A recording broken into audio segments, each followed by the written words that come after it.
자, 아무튼 자 그러면 우리 9강으로 넘어가서 도시 구조와 대도시권 이야기할게요. 도시 구조와 대도시권. 자, 두 개는 약간 다른 개념인데 그래서 아까 먼저 도시 구조부터 이야기를 할 거고요. 자, 우리가 8강에서는 도시 체계라는 걸 공부했는데 도시 체계는 서울, 부산, 뭐 대구, 정읍 도시와 도시들 사이에 어떤 관계를 맺고 있느냐. 그러니까 도시 단위인가 단위 자체가 여기서 말하는 도시 구조는 하나의 도시가 내부를 봤더니 도시 안을 들여다봤더니 구조가 어떻게 되어 있느냐 그런 내용이에요. 그러니까 완전히 다른 거죠. 그러니까 도시 체계와 도시 구조는 말을 들어보면 비슷한 것 같은데 하나는 도시 간 개념이고요. 하나는 도시 하나의 내부 구조에 대한 이야기예요. 자, 그래서 나가보면 도시의 지역 분화와 내부 구조라고 되어 있는데요. 자, 지역 분화는 그냥 글자 그대로 지역이 어떤 공간이 분화, 나눌 분자, 분수할 때 분이에요. 쪼개진다, 서로 구분된다 그런 뜻이에요. 그러니까 처음에는 그냥 지역이 내부 어떤 공간이 있으면 뭐 별 특징과 구분이 안 됐던 것들이 별로 구분이 안 됐던 것들이 시간이 지나면서 뭔가 구분이 뚜렷하게 생기더라. 그걸 지역 분화라고 불러요. 됐죠? 뜻은 그렇게 돼요. 그러면서 내부 구조가 생기더라, 형성되더라. 자, 이제 의미 잘 보세요. 여기에 많은 것들이 담겨 있거든요. 핵심이 담겨 있어요. 자, 도시가 성장하고, 자, 도시가 성장하는 건 인구가 일단 늘어나는 걸 말하는 거고요. 그 다음에 인구가 늘어나면 이제 우리가 보통 어떤 표현을 쓰냐면요. 행정구역은 그냥 어떤 서울의 경계, 행정구역 경계하고 좀 다른 개념인데 시가지가 넓어져요. 시가지라는 말 좀 알아두세요. 시가지. 자, 시가지가 무슨 뜻일까? 물론 아는 친구들도 있고 뭐 약간 뭐 아직은 잘 모르는 친구들도 있을 텐데 시가지라는 말을 이제 흔히 써요. 자, 이게 서울이에요. 이게 서울의 행정구역이야. 넘어가면 이제 경기도예요. 행정구역이야. 근데 서울이라 그래서 다 건물이 빽빽하게 있고, 뭐 도로가 촘촘하게 있고 그런 거 아니죠. 그러니까 우리 학교 주변만 보더라도 지금 이렇게 산도 있고, 나무도 있고, 공원도 있고 그러잖아. 그쵸? 그래서 서울을 이렇게 봤을 때, 도시를 봤을 때, 건물들이 빽빽하게 있고, 뭐 도로들이 촘촘하게 있고, 그런 지역을 우리가 뭐라고 부르냐면요. 시가지라고 불러요. 도시할 때 시고요. 그 다음에 시장할 때 시인데, 한자로는 이 가는 가로수 할 때 가예요. 도로를 뜻하는 한자말이거든. 됐어요? 그래서 물론 서울이 커지면서 행정구역이 넓어지기도 했지만 서울의 인구가 늘어나면 다시 이 시가지가 넓어지는 거죠. 됐어요? 그럼 시가지가 아닌 이런 공간을 뭐라고 부를까? 보통은 녹지라고 불러요. 녹색 땅. 됐어요? 자, 그래서 도시가 성장한다는 얘기는 인구가 늘어나면서 시가지가 확대된다는 뜻이에요. 그리고 이제 기능이 다양해진다. 뭐 병원도 더 크게 생기는 거고, 뭐 백화점 같은 것도 더 많아지는 거고, 뭐 옛날에는 없던 것들이 뭐 생겨나는 거고요. 그리고 그러면서 도시 내부가 기능에 따라 여러 지역으로 나뉘는 현상, 분화되는 현상을 지역 분화라고 한다. 됐죠? 포인트는 도시가 성장하면서 나타나기 때문에 규모가 작은 도시는 지역 분화가 잘 안 나타나는 거고요. 도시가 커졌을 때 지역 분화가 뚜렷해진다. 대도시에서 뚜렷하게 나타난다. 라고 이해하시면 돼요. 자, 그 특징은 소도시보다 대도시에서 지역 분화 현상이 뚜렷하게 나타난다. 자, 그리고 지역 분화의 결과 상업지역, 공업지역, 주거지역 등이 형성된다. 자, 여러분들이 나중에 이제 뭐 지방으로 여행을 다녀보면 알겠지만 정읍 같은 도시는 인구가 10만 명쯤 되거든요. 서울은 인구가 1000만 명쯤 돼요. 100분의 1이야. 자, 그리고 우리가 서울을 보면 자, 어디에 갔더니 뭐 대표적으로 뭐 서울시청 근처 명동 또는 강남을 갔더니 상업 건물들이 되게 많아요. 상업 건물만 있는 건 아니지만 거의 대부분이 상업 건물이니까 거긴 상업 지역이야. 되게 뚜렷하게 상업 지역이라는 걸 알 수가 있죠. 그 다음에 여기 관악구를 놓고 봤더니 물론 신림 사거리나 뭐 봉천 사거리나 또는 서울대 입구역 근처는 상업 건물들이 물론 많이 있긴 하지만 위성 사진을 보면 관악구는 아파트나 또는 빌라나 뭐 단독주택이나 이런 주거 건물들이 되게 많아요. 그래서 누가 보더라도 여기 관악구는 대부분 주거 지역인 거죠. 근데 정읍은 안 그래요. 상업 건물과 또는 뭐 조그마한 공장과 그다음 뭐 주택이 약간 섞여 있어. 그 이유는 왜 그런지 설명을 할 테고요. 나중에 여러분들이 지방 여행을 다니거든. 정말 그런지 한번 확인해 보세요. 물론 상식에서 쉽게 이해할 수 있는 부분이에요. 자, 넘어갈게요. 자, 그럼 이런 도시의 지역 분화가 왜 일어나냐? 도시가 커지면, 도시가 성장하면 왜 지역이 나뉘어지냐? 지역 내부 지역에 따라서 접근성이 다르기 때문이다. 접근성이 다르기 때문이다. 그에 따라서 지대 및 지가가 다르기 때문에 지역 분화가 발생한다라고 이렇게 정리가 되어 있는데, 자, 그림을 그리면서 설명을 할게요. 자, 봅시다. 접근성이란 말은 무슨 뜻이냐면요. 얼마나 그 지역에, 그 장소에 접근하기 쉽냐. 접근성이 높다, 접근성이 좋다는 얘기는 교통이 편리하다. 사람들이 쉽게 그곳에 올 수 있다는 뜻이에요. 쉽게 말하면 신림 사거리하고 우리 학교 앞에하고 비교를 하면 어디가 접근성이 좋아? 당연히 신림 사거리가 접근성이 훨씬 좋죠. 뭐 우리를 욕한다기보다는 여러분들이 늘 겪는 불편이죠. 우리 학교 오려면 버스 한 대밖에 없는 거야. 08번 버스밖에. 접근성이 잘 많이 떨어지잖아. 물론 다른 버스 타고 와서 미린역 앞에서 걸어온다든지 뭐 그런 친구들도 있겠지만 여기는 접근성이 사실 많이 떨어지죠. 접근성은 그런 개념이야. 자, 그래서 도시의 내부 지역, 여기를 1번이라 그러고요. 도시의 가장자리 지역, 뭐 우리 학교 근처 생각하면 돼요. 2번, 여기를 생각하면 어디가 더 접근성이 좋다? 당연히 1번 지역이 접근성이 좋다. 어디서든 거리도 가깝고요. 당연히 도시의 가운데 부분이니까 뭐 지하철이라든지 또는 버스 노선이라든지 뭐 도로라든지 당연히 훨씬 더 촘촘하게 되어 있을 거 아니에요. 그쵸? 뭐 이건 뭐 기본 개념이지. 아무튼 접근성에 차이가 난다. 자, 그럼 접근성이 달라지면 뭐가 달라지냐면요. 땅값이 달라요. 자, 상식에서 사람들이 쉽게 접근할 수 있어. 똑같이 식당을 내가 개업을 해도 또는 뭐 커피숍을 해도 1번 지역에 하면 사람들이 쉽게 올 수 있으니까 장사가 잘 될 가능성이 있는 거죠. 아니, 당연한 얘기잖아. 그리고 여기 2번 지역에 내가 뭔가 식당을 개업하고 싶어도 자, 여러분들 우리 학교 앞에 커피숍이 왜 없을까?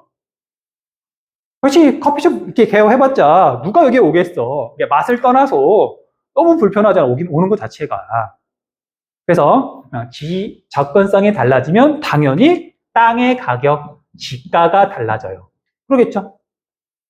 이건 상식이잖아. 자, 그런데 이제 우리가 한국지리 시간에서 도시에 대해서 이야기할 때는요, 지가라는 말, 땅값이라는 말은 잘 안 쓰고요. 이거랑 거의 뭐 비례한다고 보면 되는데, 지대라는 말을 훨씬 더 많이 써요. 지대. 지대는 뭐냐면, 땅 지자, 대가, 임대료 할 때 그 대예요. 그러니까 땅을 빌려서 쓰면 당연히 우리가 임대료 내야 되잖아. 뭔가를 빌렸으면 당연히 대가를 치러야 되잖아요. 그 개념이에요. 자, 그러면 그냥 땅값이라고 하는 쉬운 개념을 쓰면 되지. 왜 지대라는 개념을 쓰냐? 우리가 도시라고 하는 공간은 많은 사람이 좁은 지역에 살다 보니까 자기의 땅, 자기의 집 또는 자기의 건물이 없는 사람이 훨씬 많아요. 내가 나중에 뭐 이렇게 뭐 커피숍을 오픈하고 싶다. 내 건물이 있으면 정말 좋겠지만 대부분은 매장, 임대해서 땅을 빌려서 건물을 빌려서 무언가를 하는 사람들이 훨씬 많잖아. 그래서 도시에 대해서 뭔가 이야기를 할 때는요. 땅의 가격이라는 말보다는 임대료라는 개념에 가까운 지대라는 말을 훨씬 더 많이 써요. 됐어요? 그냥 임대료라고 생각하시면 돼요. 고등학교 과정에서 명확하게 구분할 필요는 없고 임대료라고 생각하면 된다. 됐죠? 자, 그럼 보자. 자, 우리가 도시의 규모가 작을 때, 자, 정읍이라고 하는 도시는 물론 이제 원형으로 생긴 건 아니고요. 어쨌든 인구가 10만 명쯤 되면은요, 관악구의 인구가 한 50만 명쯤 돼요. 그럼 관악구보다 면적이 한 5분의 1밖에 안 되겠죠. 그러면 자, 도시의 규모가 작을 때는 여기도 1번, 여기도 2번이 이렇게 있어요. 자, 1번과 2번 사이에 접근성의 차이가 클까 작을까? 당연히 작아요. 내가 사는 곳은 여기인데 맛있는 맛집이 여기에 있어. 자, 서울이라 그런다면 내가 관악구에 살아. 근데 정말 맛있는 맛집이 저기 노원구에 있네? 서울 반대쪽에? 가니 안 가니? 가려면 정말 큰 맘 먹고 가야지. 가는데 2시간, 오는데 2시간이니까. 그런데 정읍처럼 조그마한 도시는요, 내가 사는 곳은 여기고 내가 좋아하는 음식 맛집이 여기 있어. 이렇게 걸어가는데 15분이면 되고요. 이렇게 오는데 또 15분이면 돼. 버스 타고 가면 훨씬 조금밖에 안 걸리고. 접근성이 차이가 적은 거죠. 그러니까 내가 식당을 열고 싶어. 자, 내가 커피숍을 열고 싶어. 자, 서울이라 그런다면 여기다 열면 망해요. 사람들 안 와. 그런데 정읍이라 그런다면 내가 뭐 만난 자신이 있으면 그냥 어디다가 내가 식당을 오픈하더라도 사람들이 쉽게 올 수 있으니까 접근성의 차이가 지역 내에서 별로 차이가 안 나는 거죠. 됐어요? 그래서 도시가 성장하게 되면 지역에 따라서 접근성, 집가, 지대 차이가 점점 크게 벌어진다. 됐어요? 물론 정읍 시내도 중심지하고 주변 지역하고 땅값 차이가 나는데 서울처럼 크게 나진 않는다고. 자, 이제 정리할게요. 봅시다. 자, 접근성. 자, 통행이 발생한 지역으로부터 특정 지역이나 시설로의 접근 용이성. 글로 써놓으니까 좀 더 어렵네요. 아무튼 어려운 개념은 아니니까 넘어가시면 되고요. 이런 거에 영향을 받는다. 자, 그래서 교통이 편리한 지역이 높으며 도시의 중심부가, 자, 도시의 중심부를 줄여서 도심이라고 불러요. 중심부가 주변 지역보다 접근성이 높다. 당연한 말이고요. 자, 그 다음에 집가는 토지의 가격, 접근성이 높으면, 그리고 교통이 편리하면 높게 나타난다. 대체로. 자, 여기에서 교통결절지란 말이 나와요. 자, 결절이라는 말 체크 좀 할게요. 평소에 잘 안 쓰는 말이에요. 자, 결절은 자, 어떤 도로나 나무가지가 이렇게 있으면요, 뭔가 이렇게 교차하는 게 있어요. 도로가 교차하거나 철도가 교차하거나 이런 교차하는 이런 지점을 결절이라고 불러요. 쉽게 말하면 이제 도시에서는 교통이 편리한 지역. 그냥 지하철이 지나가도 편한데 교통이 편해서 땅값이 비싼데 지하철 그 환승역이야. 그럼 당연히 거기는 교통이 더 편리하잖아요. 중요한 도로가 이렇게 교차하는 지점이야. 당연히 교통이 편리하잖아. 그리고 그런 지역은 땅값이 더 높게 나타난다. 그런 뜻이에요. 됐죠? 그다음, 자, 지대는 토지 이용을 통해 얻을 수 있는 수익 또는 타인의 토지를 이용하고 지불을 해야 되는 비용, 임대료라고 생각하시면 되는데, 접근성이 높을수록 땅값이 비싸고요. 그 다음에 당연히 임대료도, 지대도 높아지는 경향이다. 당연하죠. 됐죠? 그 다음, 동그라미 2번. 도시인의 각 기능에 따라 지대 지불 능력에 차이가 있다. 자, 봅시다. 자, 이건 약간 추상적인 개념이라서, 설명을 하기도 조금 애매한 구석이 있고요. 그 다음에 여러분들이 이해하는 것도 약간 애매한 구석이 있는데, 어쨌든 최대한 한번 쉽게 나름대로 설명을 한번 해볼게요. 자, 도시 내에는 굉장히 많은 기능이 있어요. 자, 우리가 학교에 있으니까 교육 기능, 그 다음에 병원 같은 의료 기능, 그 다음에 상업 기능, 업무 기능, 그 다음에 주거 기능, 그 다음에 공업 기능, 수많은 기능들이 있죠. 근데 이제 그런 걸 다 따질 수는 없고, 어쨌든 사람이 살아가는데 핵심이 되는 기능, 그리고 이제 이 기능들을 정리하는 건 현대 시점이 아니라 이런 설명, 그래프 이런 것들은 과거에 만들어졌으니까 오늘날이랑 조금 다른 부분도 있긴 하지만 사람이 살아가려면 기본적으로 주거 기능이 있어야 돼요. 그쵸? 그 다음에 상업 업무 기능, 일자리, 상업 기능이 있어야 돼요. 시장 같은 거 있어야 되잖아. 그 다음에 당연히 공장, 물건 만드는 제조업도 필요해서 옛날에는 당연히 공장들이 도시에 있었으니까 농촌에는 공장이 있을 수가 없잖아요. 큰 공장들이. 그래서 도시 내부에 있는 핵심 기능을 주거 기능, 공업 기능, 상업 기능 3가지만 지금 이야기를 하고 있는 거예요. 됐죠? 자, 그래서 밑에 있는 이제 그래프를 보면은요, 도시 내부의 기능 지역 분할을 설명해 보자 라고 나와 있는 이 그래프 지금 설명을 할 거야. 자, 그래프가 좀 복잡해 보이는데요. 자, 여기서부터 위에는 일단 잠깐 빼고요. 밑에 부분만 볼게요. 자, 밑에 부분은 여기가 지금 반절로 자른 거예요. 당연히 동심원 구조고요. 지표면이 균일하다고 가정을 하고 몇 가지 조건들이 있는데 우리가 그걸 설명할 건 아니고요. 여기가 도시의 가운데라 그런다면 대체로 도시의 중심 지역, 도심 지역에는 상업 지역 또는 상업 업무 지역, 대도시, 대기업 본사라든지 그런 것들이 있게 되더라. 그리고 도시의 가장자리 지역, 이게 이제 도시 시가지의 경계거든요. 그럼 가장자리 지역은 대체로 주거 기능이 있게 되더라. 왜 그럴까? 라는 걸 이제 설명을 할 거란 말이에요. 됐어요? 자, 그러면 이제 그래프를 간단하게 그릴게요. 자, 우리 교재에서는 아까 방금 위에다 좀 가린 그 부분인데, 그래프를 보면 이쪽은 이렇게 해가지고 지대예요. 자, 지대는 뭐 반드시 일치하는 건 아니지만, 실제로 형성되어 있는 임대료라고 생각하면 돼요. 뭐 주거 기능으로 치면 전셋값, 그 다음에 뭐 상업 건물로 치면 또 임대료가 되는 거죠. 그리고 이렇게 가면은 이제 이쪽은 도심으로부터 떨어진 거리예요. 거리. 그럼 봅시다. 자, 우리가 상업 기능 볼게요. 상업 기능. 뭐 보석 전문점도 좋고, 뭐 백화점도 좋고, 뭐 커피숍도 좋고. 자, 도심 지역에서는 임대료가 비쌀까 쌀까? 당연히 명동 지역에 내가 조그마한 상가 하나를 얻으려 그러면 임대료를 많이 줘야 되겠지. 우리 학교 앞에서 뭔가 상가 건물 임대료보다는 당연히 비싸겠죠. 자, 여기서는 이제 임대료가 어마어마하게 비싸요.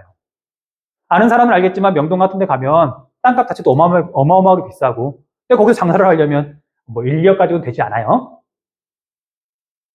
자, 그런데 이제 이런 상업 기능의 특징은, 자, 도시의 가장자리로 오게 되면 접근성이 떨어지면서 사람들이 잘 안 와. 그리고 주로 여기는 대부분 아파트야. 그냥 주거 기능이야. 물론 편의점 같은 건 좀 다르긴 하지만, 그래서 도심에서 멀어지면 상업 기능의 임대료는 급격하게 떨어져요. 장사 자체가 잘 안 되니까 사람들이 이제 뭐 먹을 거 말고, 먹을 건 그나마 좀 가까운 데 가지만, 뭐 옷을 사러 간다거나 아니면 다른 뭐 보석을 사러 간다거나 또는 뭐 기타 등등 할 때는 당연히 번화가에 가게 되다 보니까 자기 집 주변에 있는 거 잘 안 간단 말이야. 아무튼 그래서 상업 기능의 임대료는 거리가 멀어지면 멀어질수록 급격하게 떨어지다가 어느 정도가 이렇게 되면 마치 우리 학교 앞에처럼 상업 기능 자체가 아예 없게 돼요. 여기서 장사하려는 사람 자체가 없다 보니까 여기서 뭐 이렇게 우리 상가 임대합니다. 뭐 그런 사람들도 거의 없어지는 거죠. 됐어요? 자, 그에 비해서 이제 얘는 상업 기능, 상업 기능의 임대료, 그 지대는 이렇게 급격한 기울기로 형성이 되어 있다.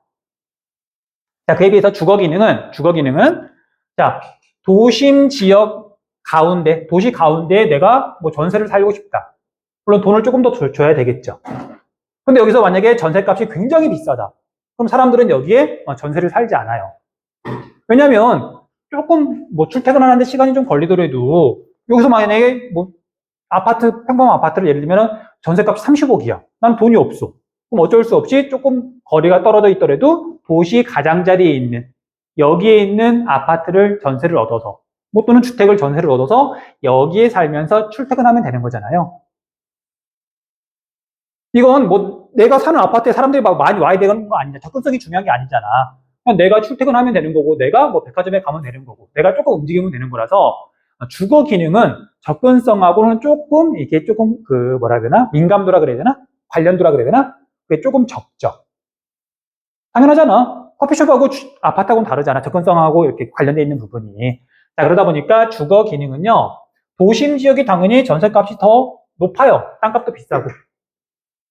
그런데 주변 지역이라 그래서 전세값이 또 마냥 싸지 않아요. 건물 짓는데 돈도 들어가는 거고, 서울도 땅값이 아주 싸진 않으니까. 물론 도시의 가운데보다는 똑같은 아파트라 그런다면 전세값이 싸겠죠. 자, 어쨌든 그래서 주거 기능은 도심 지역에서 지대가 제일 비싼 건 맞지만 가장자리로 가면 갈수록 상대적으로 상업 기능보다는 천천히 임대료가 줄어든다. 그리고 어느 정도 넘어가면 이제 사람들이 내가 돈이 없긴 하지만 여기 넘어가면 정말 출퇴근 너무 힘들어. 막 2시간씩 걸려. 그럼 여기까지는 사람들이 못 나오는 거죠. 그러니까 여기까지가 이제 도시의 시가지가 되는 거죠. 자, 그래서 이걸 이제 주거 기능이라고 이렇게 정리하시면 돼요. 그리고 이제 오늘날 서울은 또는 오늘날 대도시들은 이제 공업 기능은 거의 없어서 이제 공업 기능은 굳이 이야기하지 않을게요. 그런데 이제 이런 이론을 처음 만들 때는 공업 기능은 접근성에 대한 그 민감도가 상업 기능과 주거 기능의 중간 정도였다고 하더라고요. 그래서 공업 기능은 이렇게 공장에 대한 임대료가 이렇게 변하더라. 됐어요? 자, 그러면 자, 땅을 가진 사람 입장에서는 당연히 임대료, 지대를 제일 많이 받고 싶잖아요. 그래서 도심에서 여기까지는 뭐가 제일 임대료가 비싸냐면 당연히 상업 기능의 임대료가 제일 비싸요. 그러니까 도심 여기서부터 여기까지는 그래서 이렇게 동심원을 그려보면 여기는 주로 상업 기능이 입지하게 되는 거고요. 땅을 가진 사람 입장에서는 상가 건물로 임대하는 게 돈을 제일 많이 버니까. 자, 그리고 또 교차점 여기를 기준으로 또 동심원을 이만큼만 그릴게요. 여기서는 공업 기능이 제일 임대료를 많이 지불할 수 있으니까 공업 기능이 입지하는 거고요. 그 다음 여기에서부터 C가지의 끝까지 여기는 주거 기능이 가장 많은 임대료를 지불할 수 있으니까 여기는 이제 주거 기능이 주로 입지하게 되는 거다 라고 정리하시면 돼요. 물론 이제 이론으로 설명하려면 조금 복잡하긴 한데 그냥 형식에서 여러분들 도시 가운데는 당연히 땅값 비싸고 임대료 비싸니까 상업 기능이 있는 거고 그 다음에 도시의 가장자리는 주거 기능이 있는 거고 아파트나 단독주택이나 뭐 빌라 같은 게 있는 거고 이건 뭐 여러분들 다 알고 있는 사실이잖아. 자, 그래서 이 그래프를 뭐 완벽하게 이해하지 못했다 하더라도 그냥 넘어가셔도 괜찮아요. 그리고 오른쪽에 있는 이 그래프는 조금 이따가 다시 설명을 할게요.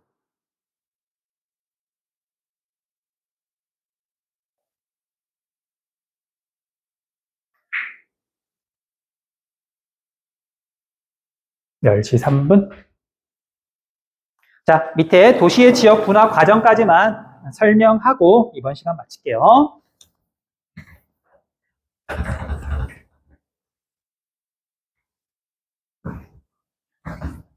자, 봅시다.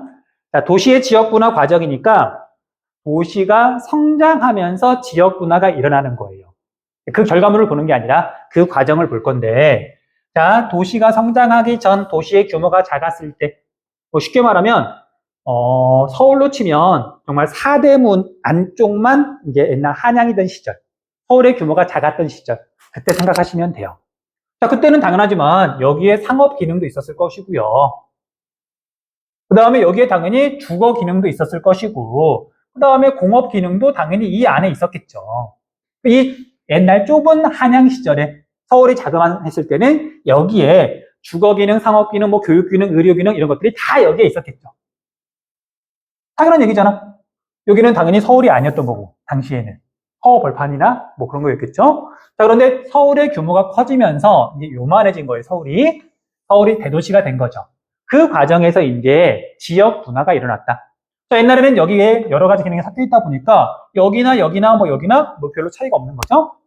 그런데 이제 얘가 커지면서 어떤 일이 벌어지냐면요. 자, 여기가 조그만 했을 때는 뭐 이렇게 있다가 서울이 요만해지고 나면 여기에 땅값이 많이 비싸져요. 교통도 더 편리해지고 서울의 정말 중심지가 되고 그러면 땅값이 너무 비싸지고 임대료가 너무 비싸지다 보니까 여기에 있는 기능들 가운데 어떤 기능들은 여기에 있지 못하고 빠져나오게 돼요. 자, 여기 아파트 가격 막 올라가고 전세 가격 막 올라가. 그리고 아까 말했던 것처럼 나는 지금 금을 낼 수가 없는데 그럼 여기에 있던 그런 사람들 주거 기능은 출퇴근하는데 조금 시간이 걸리더라도 여기로 이렇게 서울의 가장자리 지역으로 빠져나오게 된단 말이에요. 학교 같은 것도 마찬가지예요. 자, 여기에 있으면 물론 나쁘진 않지만 학교가 뭐 수익을 내는 건 아니겠지만 서울이 커지면서 여기에 땅값이 많이 비싸졌어. 그럼 학교 입장에서는 땅을 팔고 그러면 땅값 되게 많이 나올 거 아니야? 그러면은 다른 지역에 이렇게 학교를 새로 지어가지고 이렇게 빠져나오면 어쨌든 돈이 많이 생기는 거잖아요. 물론 국가 입장에서도 이걸 약간 이렇게 유도하기도 해요. 여기 뭔가 개발해야 되는데 학교 건물들이 너무 많이 있으면 그리고 이렇게 사람들 주거 기능이 이런 식으로 빠져나갔는데 사람 사는 곳 가까이에 초등학교, 중학교, 고등학교가 있어야 되는 거잖아. 여기에 또 굳이 학교가 있을 이유가 없는 거죠. 그다음 공업 기능도 마찬가지예요. 옛날에는 여기에 공장이 있었으나 여기에 땅값 비싸지고 그러면서 이 공장이 굳이 또 여기에 있을 필요가 없는 거죠. 공장 부지 팔고 당연히 이렇게 가장자리로 나오기도 하고요. 그다음 오늘날에는 이런 대도시 안에 또 공장이 있긴 힘들어요. 오염물질 나오고 뭐 시끄럽고 그러다 보니까. 공업 기능 같은 경우에는 오늘날에는 아예 도시 바깥 먼 곳으로 빠져나가 버렸죠. 자, 아무튼 그래서 원래는 옛날에는 요 조그만한 도시 안에 있던 기능들 가운데 어떤 기능들이 도시가 성장하면서 도심에서 바깥으로 빠져나오더라. 이런 현상을 뭐라고 부르냐면요. 이심현상이라고 불러요. 이심현상. 이심은 중심하고 이별한다. 중심하고 이별한다. 도심에서 빠져나온다. 그런 뜻이에요. 대표적인 게 주거 기능. 원래는 도심에 주거 기능 당연히 있었어. 한양 조선시대 때 사람들 여기 살았단 말이야. 근데 지금은 우리가 명동 근처 가보면, 서울시청 근처 가보면 아파트가 많아져고, 가보면 알겠지만 아파트 같은 거 눈에 안 보여요. 옛날부터 없었냐? 아니에요. 옛날에는 거기에 사람들 살았어. 많이 살았어.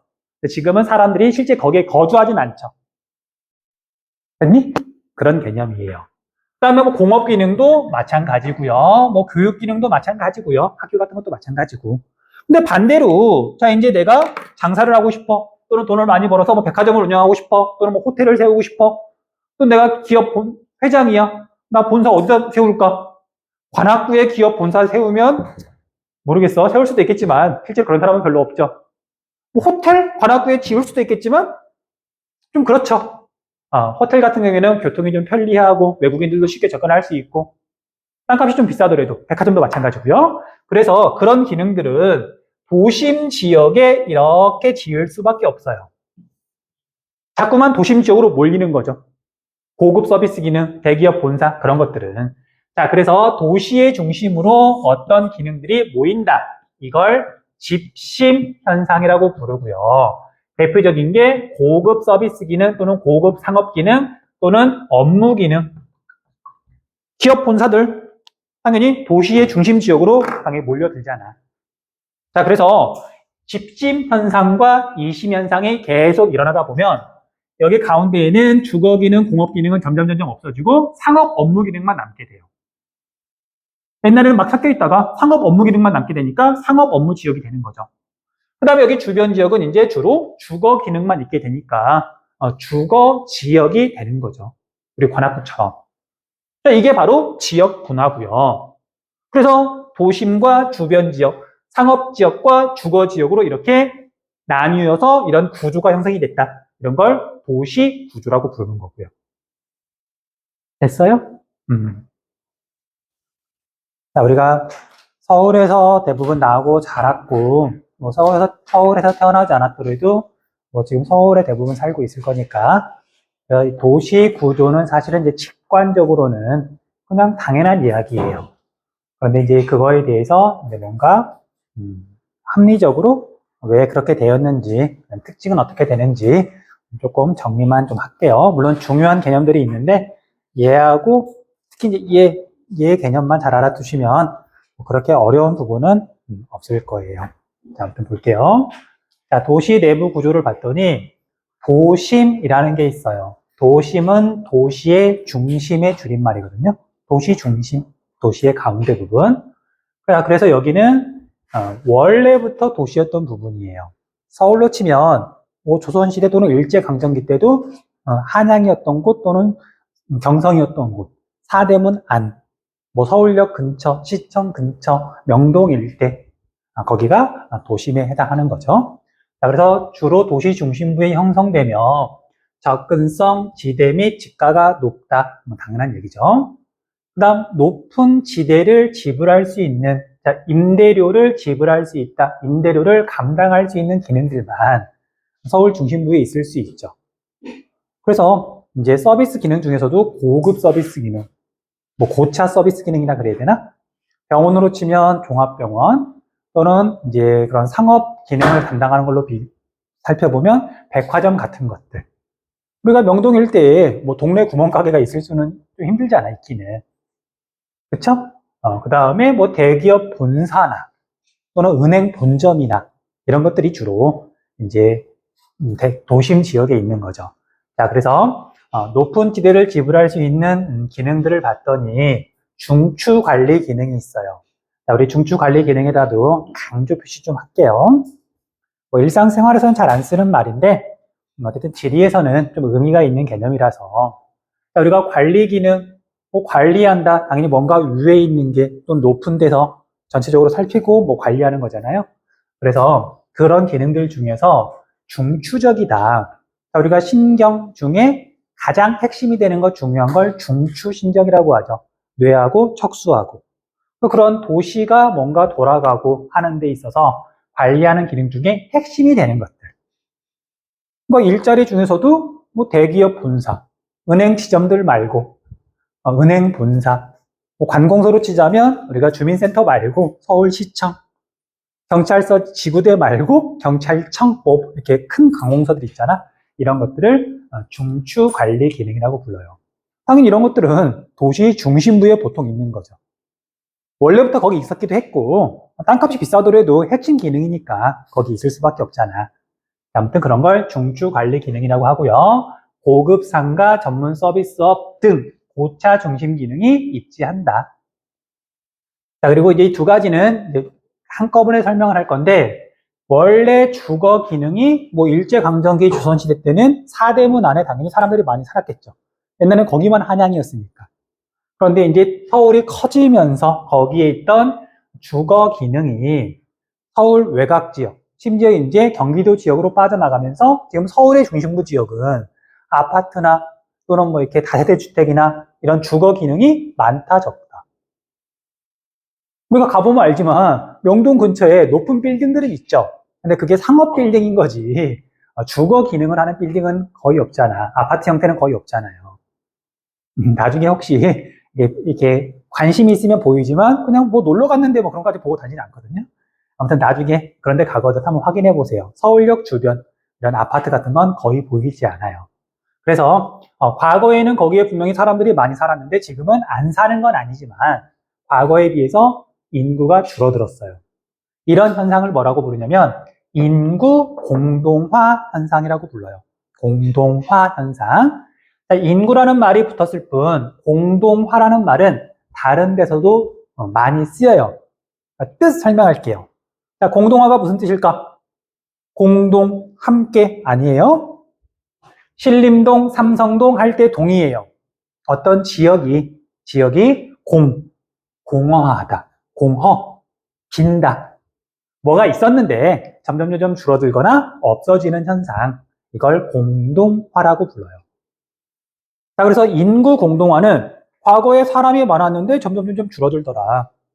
자, 그래서 대표적으로 인구 공동화 현상이 나타나는 곳이 대도시의 도심 지역. 과거에는 분명히 사람이 많이 살았는데 지금은 사는 사람은 별로 없는 거지.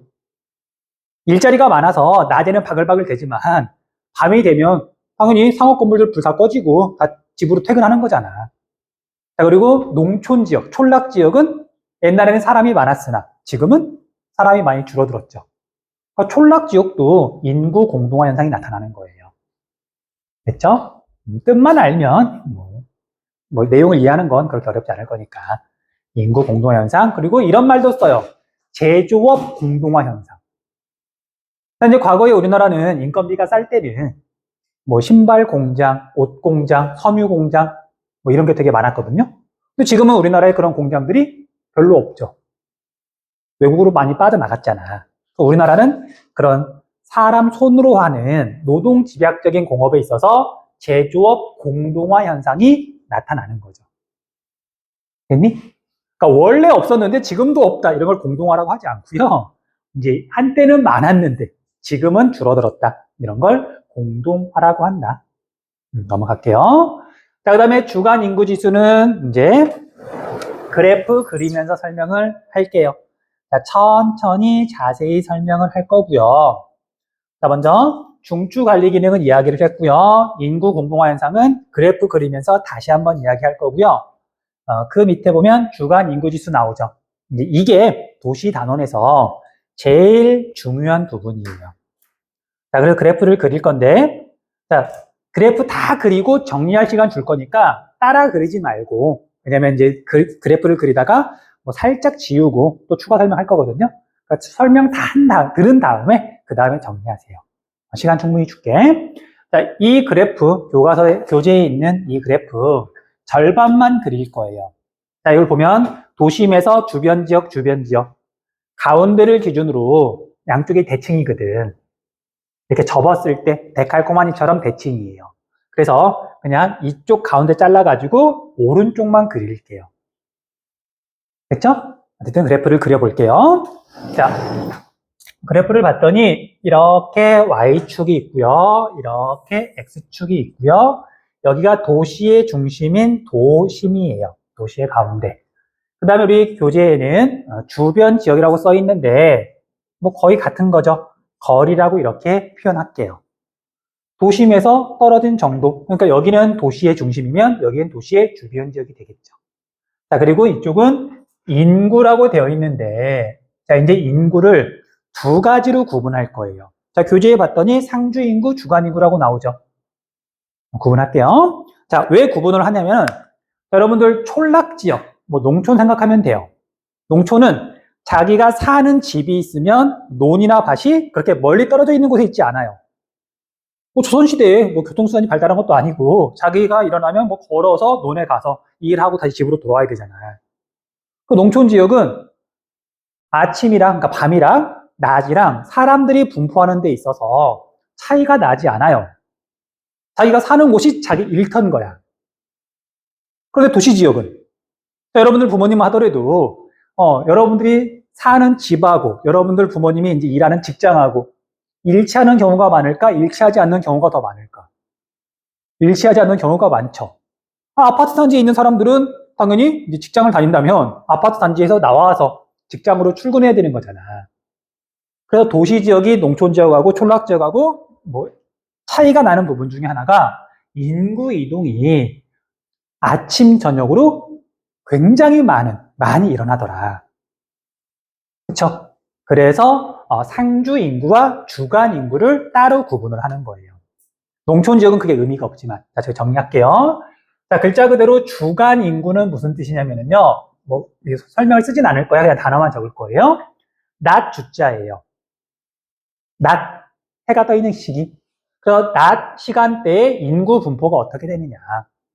낮에는 사람들이 직장에 가 있거나 아니면 뭐 이렇게 일을 하지 않더라도 뭐 주부들이 뭐 쇼핑을 가거나 그러니까 상업시설에 가 있거나 뭐 여가를 즐기거나 물론 집에 있는 경우도 있지만 집이 아니라 다른 곳에 가 있는 경우가 꽤 돼요. 자, 그에 비해서 이제 주간 인구의 반대말은 야간 인구라 그러는데 야간이란 말보다는 이게 더 정확한 표현이라서 상주 인구라는 말을 써요. 상주. 자, 상주는 뭐냐면요. 항상 거주한다. 그런 뜻이거든요. 그래서 사람이 실제로 이제 어디에 살고 있느냐. 직장이 아니라 사는 곳이 어디냐. 그걸 기준으로 인구 분포를 따지는 거예요. 자, 정확하게 일치하는 건 아니지만 그냥 주민등록 인구라고 생각하시면 돼요. 됐어요? 뭐 개념이 어렵진 않죠. 자, 그래서 도시 지역은 상주 인구와 주간 인구가 서로 다르더라. 두 가지를 같이 살펴봐야 된다는 얘기예요. 됐어요? 자, 그러면 이제 직관적으로 자, 여러분들 우리가 살고 있는 관악구는 대부분이 살고 있는 관악구는 주간 인구하고 상주 인구하고 어느 인구가 더 많을까? 관악구는 낮에 인구가 많을까? 밤에 인구가 많을까? 한밤중에. 당연히 상주 인구가 더 많아요. 아침 출근 시간대가 되면 사람들이 지하철을 타고 관악구 밖으로 빠져나가지. 관악구 안에는 일자리가 별로 없으니까. 뭐 좋고 나쁘고를 떠나서 뭐 대기업 본사나 그런 게 별로 없으니까. 이해돼요? 그럼 반대로 명동 일대에 있는 거기가 중구거든요. 서울 가운데 있어서. 자, 중구는 주간 인구하고 상주 인구하고 상대적으로 어느 게 더 많을까? 당연히 주간 인구가 더 많겠죠. 그 도시 지역에 따라서 뭐가 더 많냐? 그러니까 주간 인구가 더 많다는 얘기는 상업 업무 기능이 주거 기능보다 더 많다는 얘기예요. 그리고 상주 인구가 더 많다는 얘기는 상업 업무 기능 일자리보다 주거 기능 상대적으로 아파트나 다세대 주택이나 이런 게 더 많다는 뜻이죠. 근데 그거 비율을 나타내는 게 주간 인구 지수인데 조금 이따가 다시 이야기할게요. 개념만 일단 어렴풋이 잡아주시면 돼요. 자, 그래서 먼저 여기다 뭘 표시할 거냐면요. 과거의 서울이 지금보다 작았을 때. 지역분화가 일어나기 전에. 그때를 한번 볼게요. 자, 그때는, 뭐 상업기능, 뭐 공업기능, 주거기능이 약간 섞여있던 시기라서 서울이 지금처럼 땅값이 아주 비싸기 전이라서 뭐 인구가 지금은 1000만 명에 가깝지만 한 100만 명쯤 됐을 때. 그때는 인구가 어디까지 분포를 했냐면 대략 뭐 여기 정도까지 분포했다고 그냥 가정을 할게요. 서울이 그만큼 작았던 거야. 지금은 서울이 요만큼까지 커진 거고요. 이해됐니? 자, 그리고 이때에 이제 상주 인구, 뭐 주간 인구하고 큰 차이가 나진 않았겠지만 상주 인구 분포를 그려보면은요, 이렇게 그릴 수가 있어요. 과거의 상주 인구예요. 서울이 요만했을 때. 뭐 당연한 얘기지만 여러분들 학교랑 집이랑 가까운 친구들 보면 부럽잖아. 그 도시의 집값이 비싸지 않은 곳에서는, 지방 도시에서는 집을 얻을 때 있잖아. 내 일자리는 당연히 뭐 도시의 보통 가운데쯤에 있는데 내 직장이랑 가까운 곳에 집을 얻으면 여러모로 편리하잖아. 땅값이 그렇게 안 비싸니까, 집값이 별로 안 비싸니까 지방 도시에 가면 그냥 도심 지역에 아파트 같은 것들도 있고 그래요.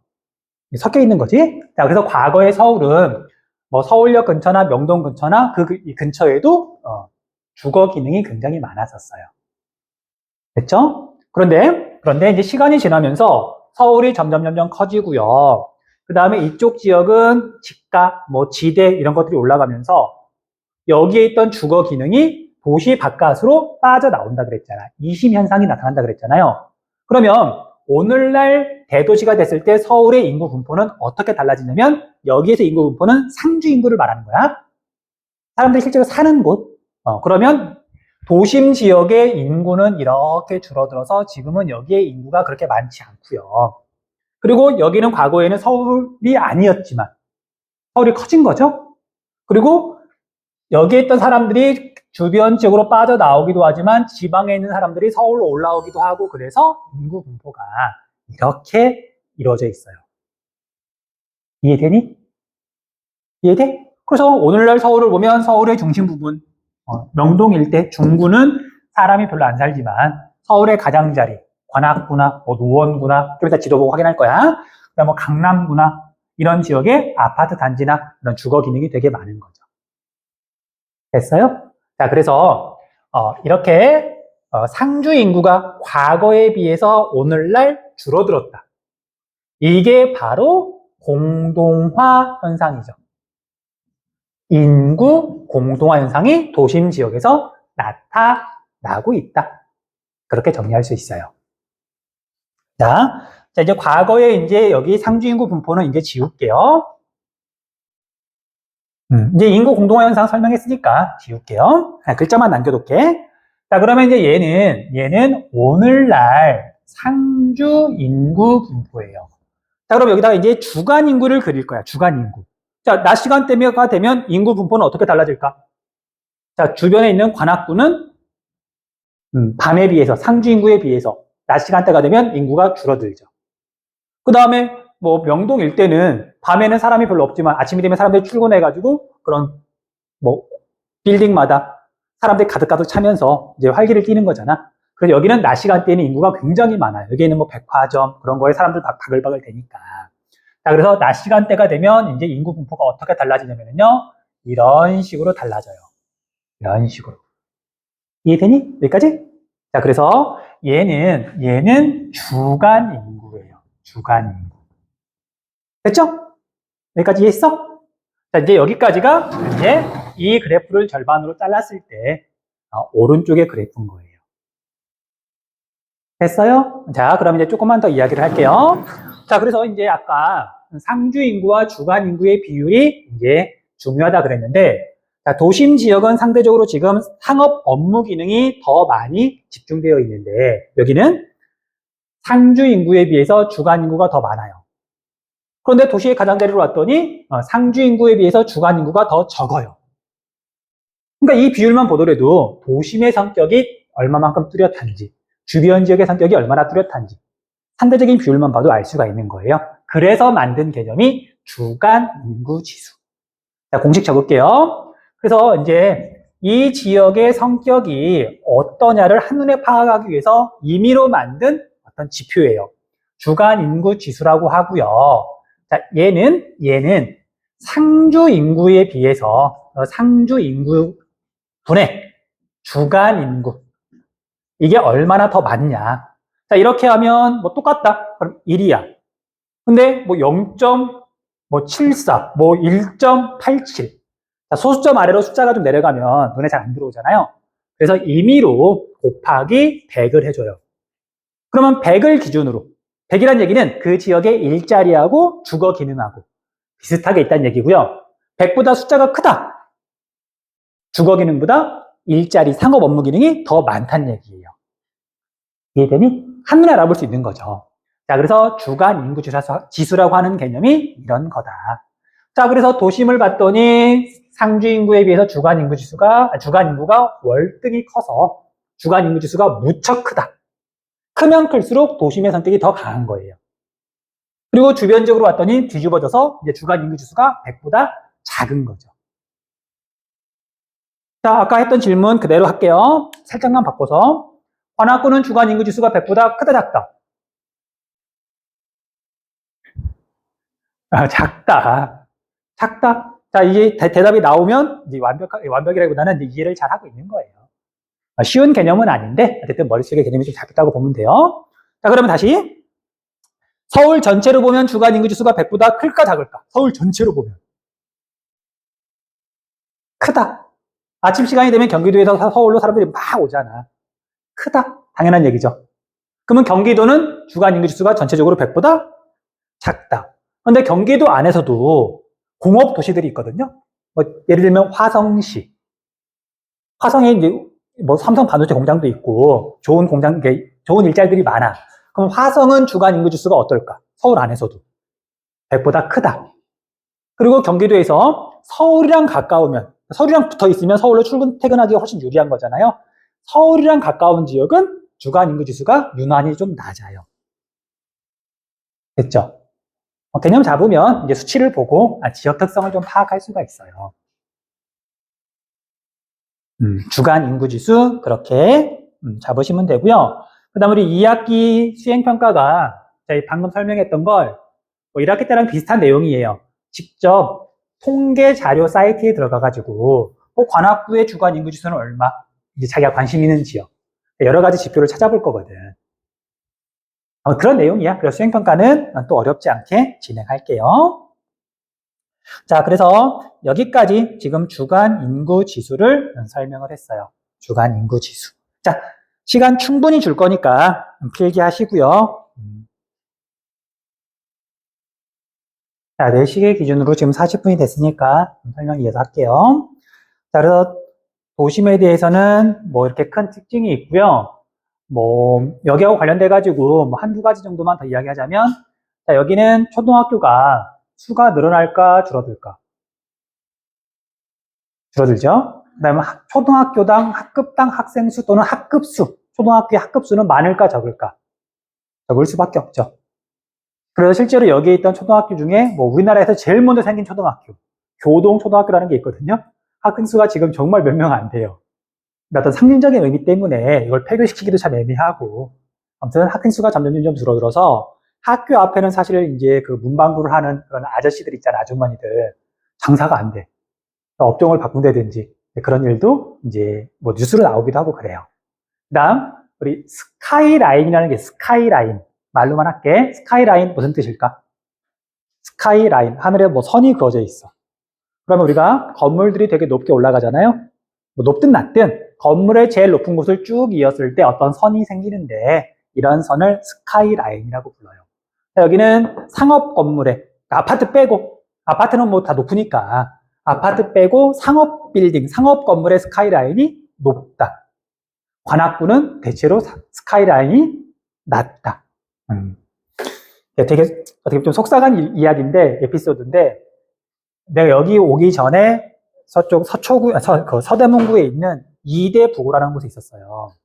거기 신촌 근처에 있어. 우리 신촌이 어딘지는 알죠? 연대 근처, 뭐 이대 근처. 거기는 스카이라인이 여기보다 높죠. 상업 지역인 거죠, 어떻게 보면. 그럼 걔네들이 지리 올림피아드라는 대회, 서울대에서 열리는 데에 출전해가지고 얘네들을 어쨌든 데리고는 아니고 일요일날 열리는 거라서 걔네들이 알아서 찾아오고 왔으니까 나는 이제 애들 밥 한 끼 사주는데 이놈의 새끼들이 관악구에 처음 와가지고 한다는 소리가 선생님 여기 이렇게 후졌어요? 그러는 거야. 그러니까 아파트 말고 여기 있는 그런 건물들, 빌딩, 상업 건물들이 낡기도 했고 높이가 낮으니까 신촌이랑 비교했더니 그놈의 새끼들이 이 동네를 후지다고 표현하더라고. 근데 사실이라 반박을 못했어. 어쩔 수 없지 뭐. 넘어갈게요. 자, 그 다음에 이제 도심 지역하고 성격이 완전히 반대인 곳이 주변 지역이에요. 주변 지역. 이제 우리가 대부분 설명 다 했으니까 읽고 넘어갈 부분은 넘어갈게요. 지대가 낮아서 땅값, 지가가 낮아서 임대료가 낮아서 주택, 학교, 공장 등이 입지하며 신흥주택 지역이 형성되기도 함. 도심에서 사람들이 빠져나오기도 하고 지방에서 다른 지역에서 촌락에서 사람들이 오기도 하고 아파트 단지가 생기기도 하고 그 다음 도심으로부터 이전해온 공업 기능이 입지하거나 농촌 경관이 남아있기도 함. 서울은 이런 경우는 거의 없죠. 지방에 있는 광역시는 뭐 이런 곳이 뭐 있으니까. 그 다음 주변 지역보다 더 바깥쪽으로는 이 근처 생각하시면 돼요. 자, 개발 제한 구역을 지정하기도 한다. 개발 제한 구역, 영어로는 그린 벨트라 그러죠. 자, 이거 왜 만들었을까? 왜 지정했을까? 뭐 자연 보호라고 표현해도 되고요. 이런 규제나 사유재산을 제한하는 거잖아. 근데 어쨌든 공공의 이익을 위해서 사유재산을 제한한다라고 볼 수 있는데 이런 게 없으면 정말 서울 같은 도시들은 정말 마구 커질 수가 있어요. 정말 무한대로, 마구잡이로. 지금도 사람이 너무 많아서 문제인데 무분별한 팽창, 무분별한 확대, 확장 이런 걸 막기 위해서 개발 제한 구역이라는 걸 지정하기도 한다. 자, 그래서 시가지의 무질서한 팽창을 막기 위해서 지정했다. 자, 우리 시가지라는 말 설명했던가요? 그치? 그래서 시가지가 너무 커지면 안 되니까, 또 무질서하게 커지면 안 되니까, 그리고 이런 시가지가, 실제로 도시가 마구잡이로 커지는 걸 도시 스프롤 현상이라고 불러요. 자, 우리 스프롤이라는 단어 좀 알아주세요. 뭐 서술형으로 직접 쓰라고는 안 하겠지만, 그래도 가끔 나오는 단어거든요. 스프링 할 때 어원이 같아요. 뭔가 튀어나가듯이 도시가 뻥튀기 되는 거, 커지는 거, 이런 걸 스프롤 현상이라고 한다. 이걸 막기 위해서 그린벨트 지정하더라. 자, 넘어가시면 되고요. 그 다음 중간 지역 볼게요. 중간 지역은 도심과 주변 지역의 중간에 위치하고요. 성격도 똑같아요. 도심은 상업 업무 기능이 더 많은 거고 주변 지역은 주거 기능이 더 많은 건데 두 가지가 섞여서 나타난다. 자, 그런데 우리나라는 중간 지역이 뚜렷한 곳이 사실은 거의 없어요. 근데 이제 외국 이론을 가지고 오다 보니까 뭐 중간 지역이 있다는데 우리도 한번 찾아보자. 억지로 약간 만든 개념이라서 한국지리에서 중간 지역이 정답으로 나오는 경우는 거의 없어요. 넘어가시면 돼요. 그 다음 우리 부도심은 체크를 좀 할게요. 부도심. 자, 회장, 부회장. 회장하고 거의 같은 일을 하지만 회장만큼 뭔가 그런 뭐라고 표현하냐고 위치라고 하긴 좀 그렇고 어쨌든 회장보다는 조금 덜하다고 표현하기 좀 그렇고 아무튼 이게 부차적인 거잖아. 그러니까 부도심은 도심하고 성격이 같은데 도심만큼은 아닌 거예요. 자, 서울처럼 도시가 너무 커지다 보면은요 어떤 일이 벌어지냐면 자, 여기에 도심이 있어요. 뭐 백화점이나 또는 뭐 이렇게 호텔이나 아니면 고급 서비스 기능들이 여기에 있는데 문제는 도시가 너무 커지게 되면 자, 여기 관악구에서 명동까지 가려면 여러분들 시간 얼마쯤 걸리죠? 한참 걸리죠? 어지간하면 잘 못 가. 정말 필요하면 가겠지만, 그래서 실제로 여러분들이 명동에 얼마나 자주 가요? 여러분 부모님들이? 직장이 여기 있는 거 말고, 백화점을 간다거나 뭔가 볼 일이 있어가지고 여기 명동 근처, 서울 중심부, 시청 근처 얼마나 자주 가? 잘 안 가요. 멀거든. 그러지 않니? 그러니까 너무 커지게 되면 공간적으로 너무 멀어져서 도심 이게 하나 가지고는 주변 지역까지 서비스 같은 걸 제대로 공급할 수가 없는 거예요. 자, 그리고 여러분들 어떤 것들이 그래 생겨나냐면 도심과 주변 지역 중간 지점에 똑같은 걸로 표시하면 안 되겠네. 네모로 표시할게요. 군데군데에 그리고 이 군데군데의 특징은 교통이 편리한 곳. 교통이 편리한 곳을 뭐라고 보통 또 표현하냐면 주요 교통로가 이렇게 교차하는 결절지에 도심하고 성격이 똑같지만 얘보다는 좀 규모도 작고 그 다음에 기능 수도 조금은 적은 그런 부도심이 생겨나더라. 자, 그래서 우리 관악구에 사는 사람들은 뭔가 조금 고급 서비스 기능을 누리고 싶다. 그 다음에 신림 사거리에서 노는 것보다는 좀 더 큰 데 가서 놀고 싶다. 그럼 보통 어디를 가냐면 보통이라기보다는 영등포 쪽으로 많이 가죠. 거기 가면 백화점도 큰 것도 있고, 뭐 타임스퀘어부터 해가지고 신림 사거리보다는 훨씬 번화가잖아. 그리고 뭐 그쪽이 아니더라도 강남 쪽으로 갈 수 있는 거고. 그쵸? 그런 역할을 하는 게 부도심이에요. 자, 지가, 지대 다 높긴 하지만 여기보다 높진 않아요. 이해되시죠?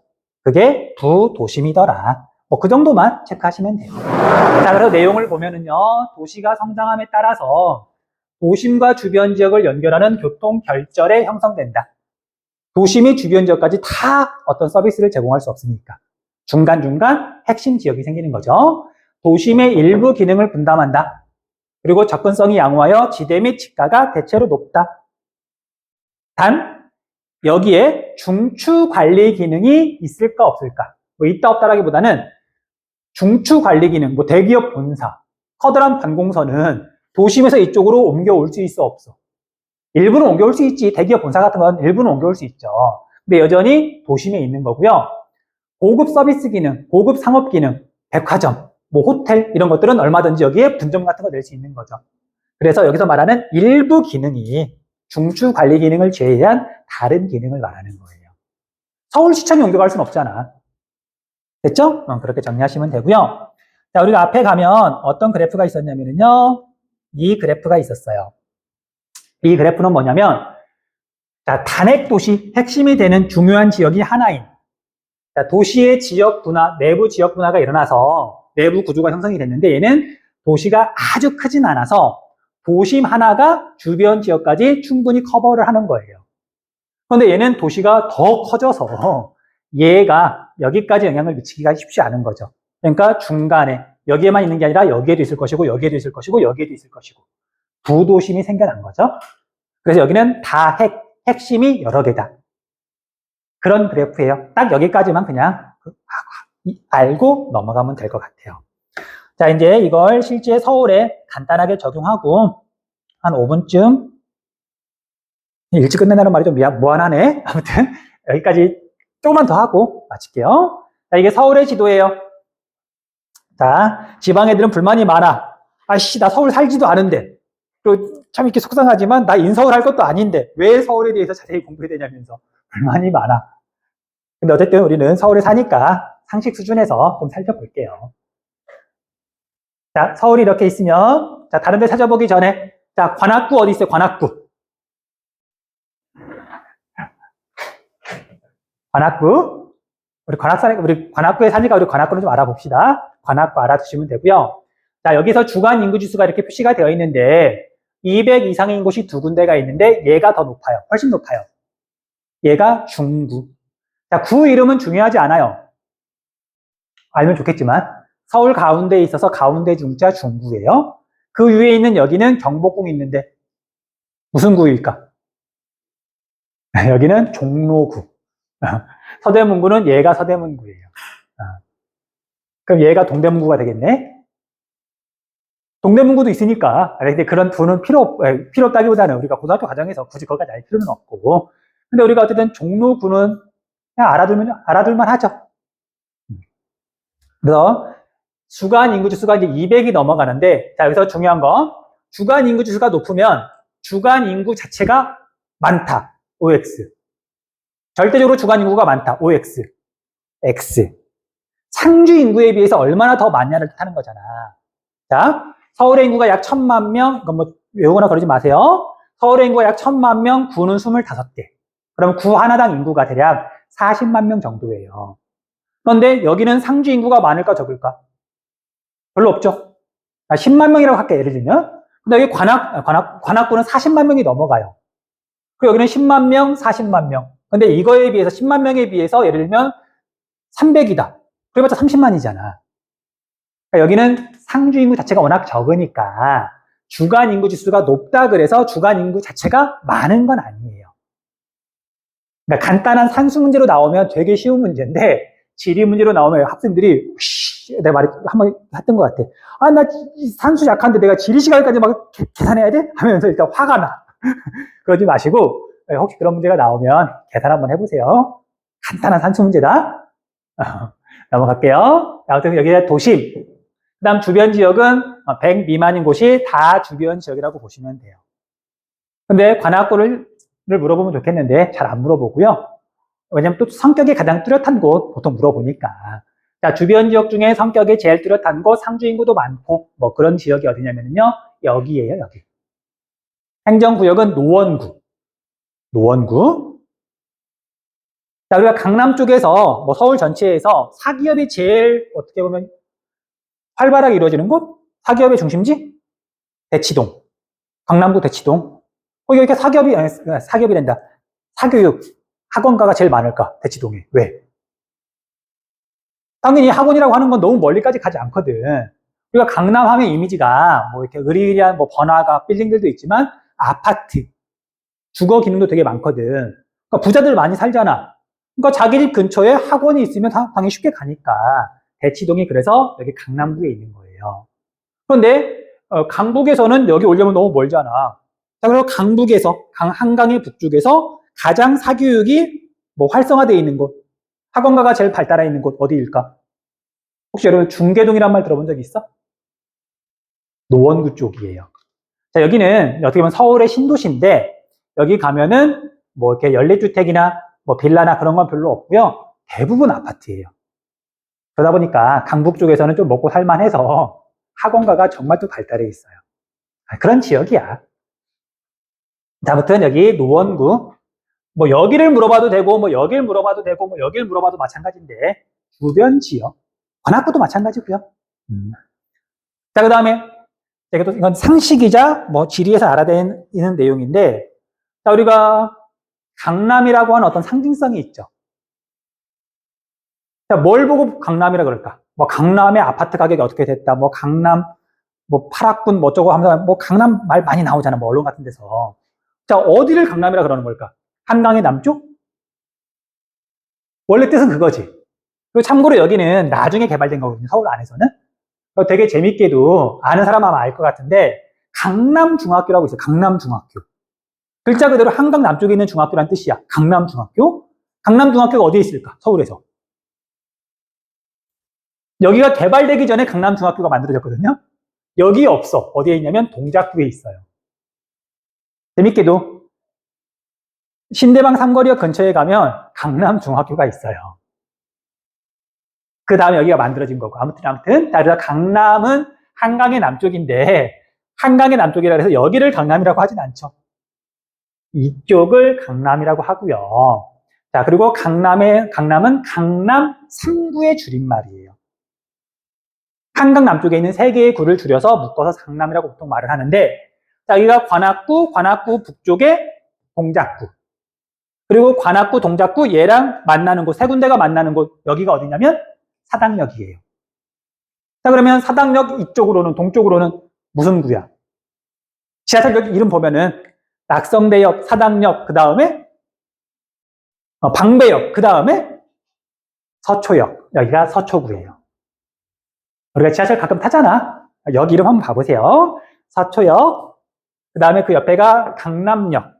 강남구. 서초구, 강남구. 미안. 그 다음에 그보다 동쪽으로 가면은 여기가 송파구예요. 자, 우리가 관악구 살면서 여기 이름을 지금 우리가 불러준다는 게 조금 씁쓸하긴 하지만 어쩔 수 없지 뭐. 어떻게 보면 서울의 핵심 지역이기도 하지만 우리나라에서 뭔가를 대표하는, 뭔가 상징하는 지역이다 보니까 송파구에 뭐가 있냐면 잠실이 있어요. 뭐 잠실 롯데월드 그 일대. 됐죠? 자, 이 중에서도 성격이 제일 뚜렷한 곳은 여기 강남구. 강남은 부도심. 알다시피 아까 방금 말했던 것처럼 으리으리한 상가들도 있고요. 대기업 본사들도 생각보다 많고요. 강남이니까. 그 다음에 여기에 아파트들도 되게 많고 그 다음에 주택들도 많아요. 사람들도 많이 살아요. 여기가 대표적인 부도심, 그러니까 주간 인구 지수가 100보다 큰 거죠. 됐어요?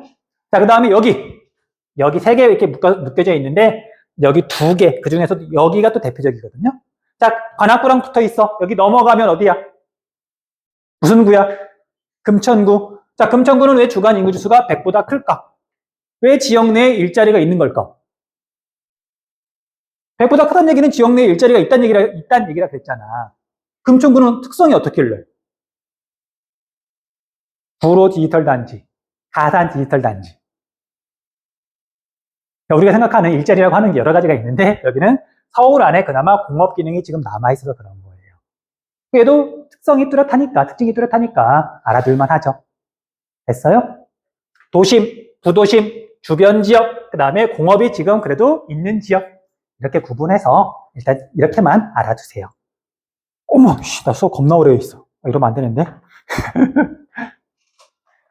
자, 혹시 궁금한 거? 여기 했나요? 그럼 이제 할게요. 자, 이제 시험 문제, 기출 문제를 보면 여러 가지 형태로 제시가 되는데, 서울의 백지도가 나올 수도 있고요. 아니면 이제 일반적인 모식도가 나올 수도 있고, 아니면 실제 이제 서울의 어떤 이런 복잡한 지도를 제시할 수도 있어요. 근데 묻는 건 똑같아. 지역에 따라서 특성이 다르더라. 자, 그럼 정리 좀 할게요. 자, 우리가 서울을 보면은요, 이렇게 한강이 지나가요. 그리고 백지도를 보면 W자 모양으로 이렇게 꺾이는 부분, 거기가 서울이잖아. 한강이. 그리고 여기에 있는 건 여의도, 섬이고요. 자, 과거 조선시대 때 또는 일제강점기 때는 대체로 한강의 북쪽만 한성 또는 한양 또는 경성, 서울이었죠. 그래서 여기가 도심 지역이에요. 봤더니 상업 지역이 서울에서 제일 넓죠. 도심, 행정구역 기준으로 보면 중구, 그 다음 종로구. 됐죠? 자세한 설명은 이미 지난 시간에 했으니까 넘어갈게요. 자, 그 다음에 이거랑 성격이 이제 반대인, 대비를 이루는 곳은 서울의 주변 지역인데, 대도시의 주변 지역인데, 얘는 주거 지역이 주로 집중되어 있다. 그런데 봤더니 이제 주거 지역은 너무 넓죠. 그러니까 여기 빼고 사실 가장자리 지역은 당연히 대도시는 인구가 많으니까 주거 기능이 더 많을 수밖에 없어요, 사실은. 자, 그런데 이제 이런 지역들 중에 이제 어디를 주로 제시하냐면 여기 나와 있는 것처럼 노원구를 제시를 하더라. 행정구역 이름이 중요한 건 아닌데 어쨌든 주변 지역의 성격이 제일 뚜렷하니까. 자, 그래서 노원구의 전형적인 모습이 이런 모습이에요. 우리 관악구하고 조금 느낌이 다르죠? 어쨌든 여기는 초등학교 수도 많고, 초등학교 학급 수도 많고, 그런 특징이 있는 거죠. 자, 그 다음에 이제 성격이 중간인 중간지대라고 표시가 되어 있지만 얘는 애매해서 사실 물어볼 일은 없다. 넘어갈게요. 자, 그 다음에 이건 내가 물어봤었나? 말을 했던가? 한번 또 물어볼까? 근데 우리가 한국지리가 두 반인데 물론 여러분들이 이제 여러 가지 이유가 있겠지만 대답을 하는 걸 조금 꺼려하는 경향이 좀 있는 것 같아. 알면서도 대답을 안 할 수도 있고 그래도 물어볼게. 자, 여기를 봤더니 서울의 남쪽이고요. 강남이야. 그런데 여기를 봤더니 상업지구가 이렇게 이어져 있는데 가운데 이렇게 빈 선이 있어요. 이거 도로의 도로. 큰 도로야. 자, 그럼 이 도로를 기준으로 양쪽에 이제 상업 빌딩들이, 높은 빌딩들이 쭉 이어져 있어요. 자, 우리가 길 이름 중에 유명한 것들 있잖아. 자, 예를 들면, 경복궁에서 광화문역까지 이어지는 그 세종대왕이랑 이순신 장군 동상이 있는, 거길 광화문 광장이라고 하지만, 거기에 길이 있잖아요. 자, 그 길 이름이 뭘까? 어떻게 보면 우리나라를 대표하는 길이에요. 왜 웃어? 경복궁부터 서울역까지 쭉 이어지는 큰 길. 그 길 이름이. 말하면 여러분들이 아마 그럴 거야. 그치, 당연히 그 이름이지. 그 길 이름은 세종로예요. 그러니까 그런 것처럼 길 이름이 있던, 알고 있는 사람 있었을걸? 그리고, 이것도 이게 도시 이야기니까. 여러분들 우리가 이순신 장군의 호가 뭐죠? 물론 호는 여러 개가 있을 수 있는데, 여러분들이 알고 있는 이순신 장군의 호. 충무공이죠. 자, 그런데 이순신 장군 충무공이 세종로에 있어요. 이게 물론 역사적인 거랑 뭐가 옳은지는 잘 모르겠는데, 근데 우리가 충무공 이순신 장군의 호를 따서 충무로라고 하는 도로도 있거든요. 그럼 충무로는 뭘로 유명할까? 그건 충무김밥. 맞아요. 그러니까 이순신 장군이랑 관련이 있는데, 통영 쪽에서 만드는 그 김밥 있잖아. 충무김밥이기를 해요. 근데 이제 서울에 있는 충무로는 옛날에 이제 영화를 많이 만들었었어요, 거기서. 그래서 이제 여러분들 부모님 세대라고 하기 그렇고요. 나랑 같은 세대니까 여러분 부모님하고. 그래서 우리 때는 영화계에 신인이 이렇게 되게 되게 연기를 잘하는 그러면 이제 충무로에 뭐 샛별이 떴다. 그런 식으로 기사가 나고 그랬었어요. 충무로는 지금도 영화 관련 산업들이 아직 흔적이 많이 남아있어요. 그 다음 퇴계 이황 선생님의 호를 딴 퇴계로도 있고요. 그치? 자, 어쨌든 길 이름이라고 하는 게 아무튼 뭔가 이름이 있는데 이름이 있는데 이 길 이름 혹시 아는 사람 있어요? 강남에 있는 대표적인 길 이름. 일단 가로수길은 아니다. 교대역에서부터 삼성역까지 지하철 2호선 위에 있는 큰 길. 자, 이 길 이름은 테헤란로예요. 테헤란로. 들어본 적 있니? 그런데 이제 이게 테헤란? 테헤란이 뭐지? 자, 어쨌든 우리가 강남 많이 뭐 가잖아. 가는 사람들 자주 가잖아. 나는 거의 안 가긴 하는데 나는 뭐 관악구를 잘 안 벗어나니까. 아무튼 자, 여기가 왜 테헤란 뭐냐면은요. 우리 위인 중에 우리 조상 중에 호가 테헤란 그런 사람 없었어요? 외국어잖아. 누가 봐도. 자, 과거에 이제 이란이라고 하는 나라하고 수교를 맺을 때요. 우리나라랑 이란이랑 도로 이름을 이렇게 선물식으로 교환했어요. 그러니까 우리나라 수도 서울에는 이란의 수도인 테헤란로가 있는 거고요. 이란에 가면 서울로가 있어요. 됐어? 자, 그래서 여기가 강남이에요, 강남. 됐니? 근데 우리가 강남의 이미지는 번화가, 어떤 중심지 더하기 강남 아파트, 뭐 강남 파락군, 강남에 유명한 고등학교가 많다는 얘기는 그 주변에 사람이 많이 산다는 얘기잖아. 그래서 여기는 사실은 부도심이라고도 하지만 만만치 않게 상주 인구도 많아요. 그래서 어마어마하게 많은 상주 인구가 사는데도 불구하고 주간 인구 지수가 100보다 더 커. 그러니까 워낙 일자리가 많으니까. 그래서 이게 강남구는 부도심에 해당한다. 자, 그리고 이제 우리 교재에는 뭐 따로 체크는 안 되어 있는데 지금 여기 형광펜으로 처리해 놓은 부분이 있죠. 여기 빗금 표시. 여기도 좀 이렇게 좀 알아두세요. 여기. 자, 여기는 공업이라고 적어놨죠. 자, 서울 안에는 이제 공장이 많이 없어. 별로 없어요. 당연히 말했던 것처럼 사람들이 내 집 옆에 공장이 있으면 싫잖아. 땅값도 비싼데. 그래서 대부분 이제 경기도나 아니면 해외로 공장이 다 빠져나갔는데 아직도 서울 안에 공장이 많이 있는 곳이 있어요. 어디? 관악구 옆에. 금천 구로 디지털 단지, 가산 디지털 단지.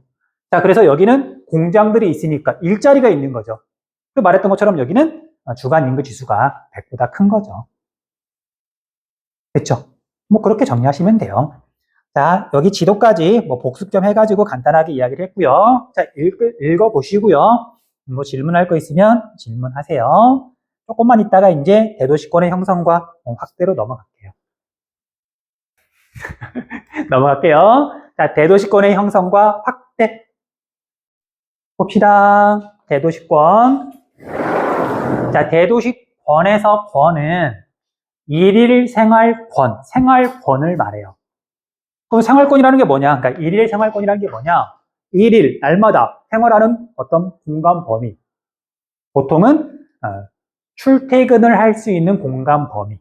날마다 왔다 갔다 할 수 있는 공간 범위. 이걸 생활권이라고 불러요. 일일 생활권. 됐죠? 그러면 대도시권이라는 얘기는 뭐냐면요. 대도시가 이렇게 하나 있으면, 뭐 서울 같은 대도시가 이렇게 있으면요.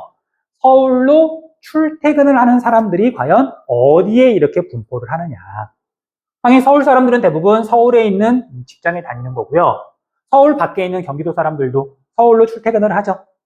그래서 서울로 출퇴근을 하는 사람들이 사는 공간 범위를 서울이 우리나라의 수도니까 수도권이라고 부르는 거예요. 부산을 중심으로 해서는 부산권이 있고요. 됐어요? 자, 이런 거의 일반 명사가 대도시권인 거죠. 됐어요?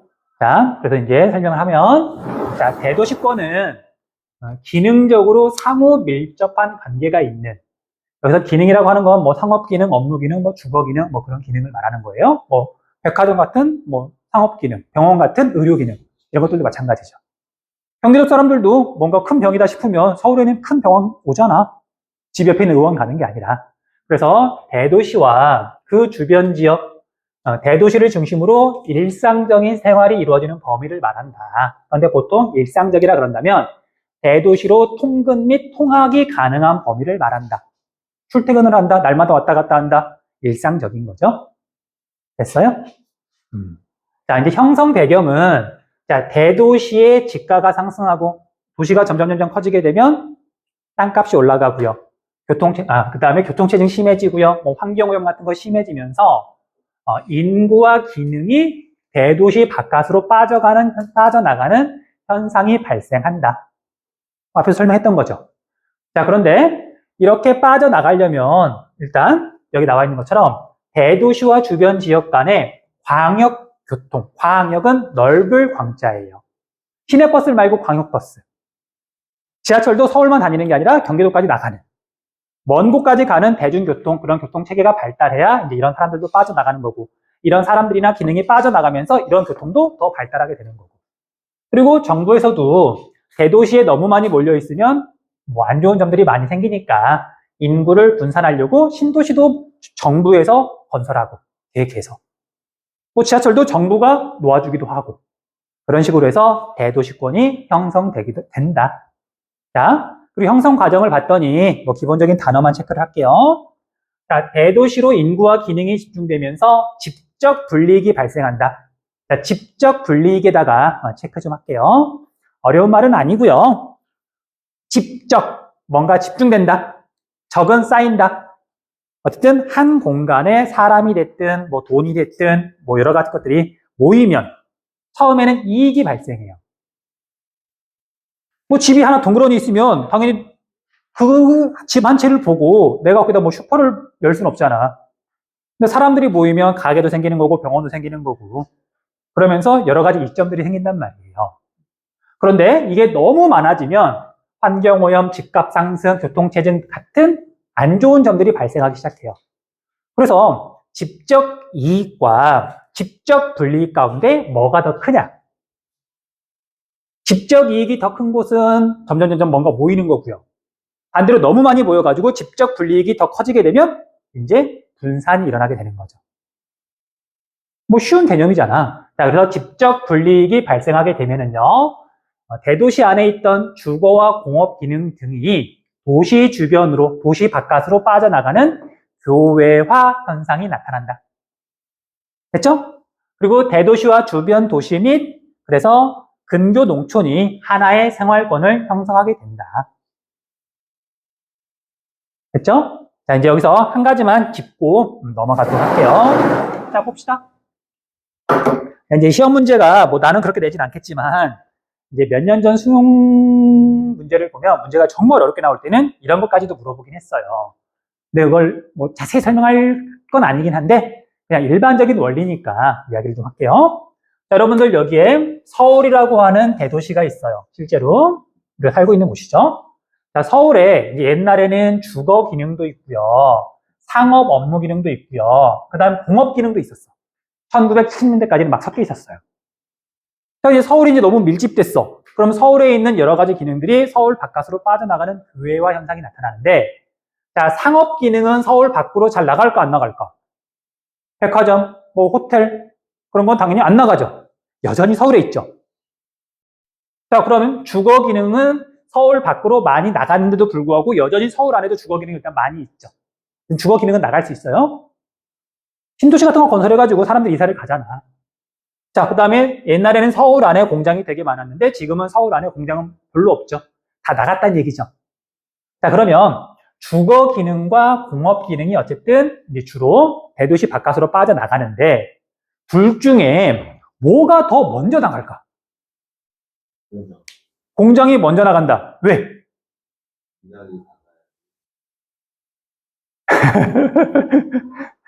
직관적으로 공장이라는 건 알 수 있어. 근데 이걸 어떻게 설명할 수 있느냐. 자, 공장이, 당연히 서울 바로 여기로, 공장이 여기로 나가진 않아요. 뭐 여기 공장이 있으나 여기에 공장이 있으나 사람들이 싫어하는 건 마찬가지거든. 그러지 않겠니? 어쨌든 공장은 좀 멀리 보통 나가는데, 어쨌든 이쪽으로 공장을 옮겼어. 자, 공장이 옮겨간다는 얘기는요, 내 직장이 이동했다는 얘기예요. 그럼 내가 공장 근로자야? 공장에서 일하는 사람이야? 노동자야? 그럼 공장에 옮겨갔기 때문에 나는 그냥 그 공장 옆에 집을 얻어서 살면 내 직장으로 그냥 출퇴근하기 편하고 또 직장에서 월급 나오니까 거기 내가 이사를 가더라도 사는데 아무 문제가 없어요. 물론 서울을 나간다는 점에서 뭔가 뭐 이렇게 정서적으로는 뭐 조금 그럴 수도 있지만 먹고 사는데 실질적으로 뭐 문제가 있는 건 아니야. 자, 그런데 주거 기능이 나간다는 얘기는 여기 살다가 내가 어쨌든 집값이 너무 비싸서 전세값을 내가 이제 더 이상 마련할 수가 없어서 경기도로 나갔어요. 나가려면 그냥 나갈 수 있는 게 아니에요. 내가 나가고 싶은데 나가더라도 여기에 있는 내 직장에 출퇴근을 해야 되는 거잖아. 직장이랑 내 집이랑 거리가 멀어지는 거잖아요. 자, 그런데 만약에 지하철도 없고 광역버스도 없고 그다음에 지금처럼 자동차도 보급이 안 돼 있어. 그럼 사람들이 빠져나갈 수 있을까 없을까? 없죠. 지하철도 없고 뭐 광역버스도 없고 대중교통이 별로 없던 시기라 하더라도 공장은 빠져나갈 수 있어요. 공장 빠져나가면 그냥 직원들은 공장 옆에 살면 되니까. 이해돼요? 어?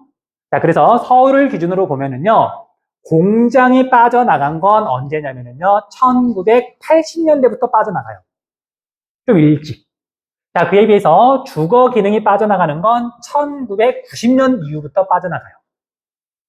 한 10년 정도 차이가 나요. 공업이 먼저 빠져나가더라.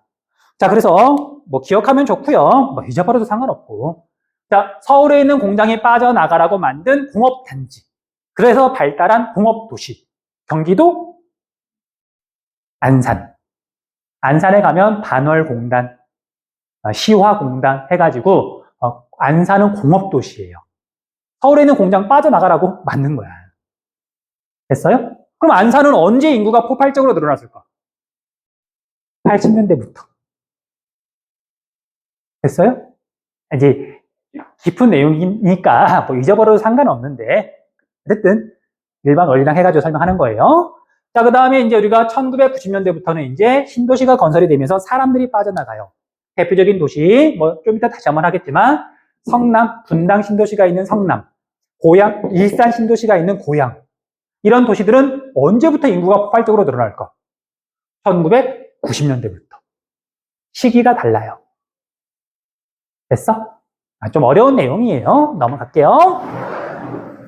자, 그래서 대도시권이 형성이 되면 이걸 특성에 따라서 여러 개로 구분을 할 건데 구분 방법은 되게 쉬워요. 볼게요. 자, 이건 이제 면으로 지금 표시를 한 건데 가운데가 중심도시. 서울이라고 생각하시면 돼요. 자, 그 다음에 교외 지역은 서울 주변을 말하는데 이 교외 지역은 뭐냐면요. 행정구역은 서울이 아니야. 경기도야. 그런데 겉으로 봤더니 서울하고 똑같아. 구분하기 힘들어. 이런 데를 교외 지역이라고 불러요. 자, 여러분들 여기 바로 옆에 안양천 넘어가면 어디죠? 광명. 인천 가다 보면 부천. 뭐 인천까지. 자, 여기로 이렇게 쭉 버스를 타고 가거나 자동차를 타고 가다 보면 어디까지가 서울이고 어디서부터 경기도인지 구분 못해요. 물론 표지판을 보면 여기서부터 경기도입니다, 뭐 부천입니다 써있긴 하는데 겉으로 보면 똑같아.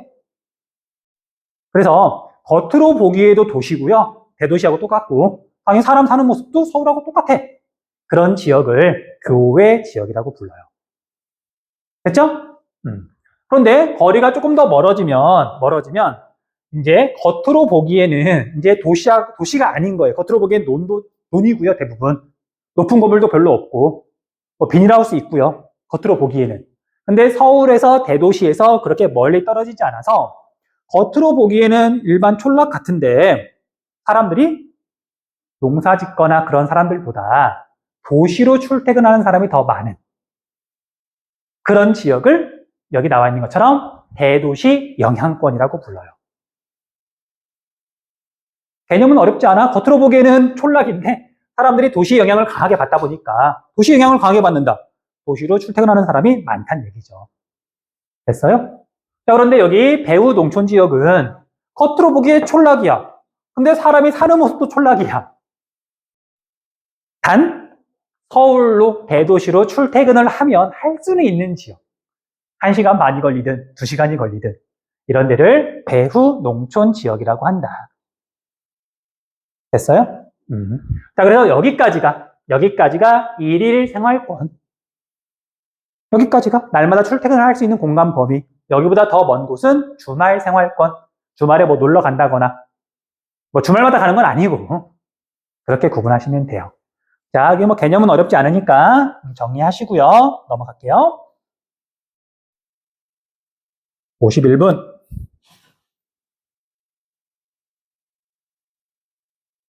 자, 뒷부분은 앞에서 다 설명했으니까 빨리빨리 마무리를 좀 지을게요. 봅시다. 거의 읽고 넘어가면 되는 부분이에요. 자, 이제 대도시권은 대체로 시간이 지나면 점점 확대된다. 세상은 끊임없이 변하니까.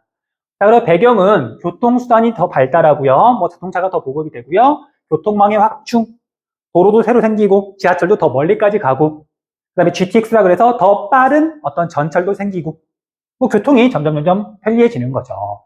자, 그러면 더 먼 곳에서 서울까지 통근이 가능하게 되는 거죠.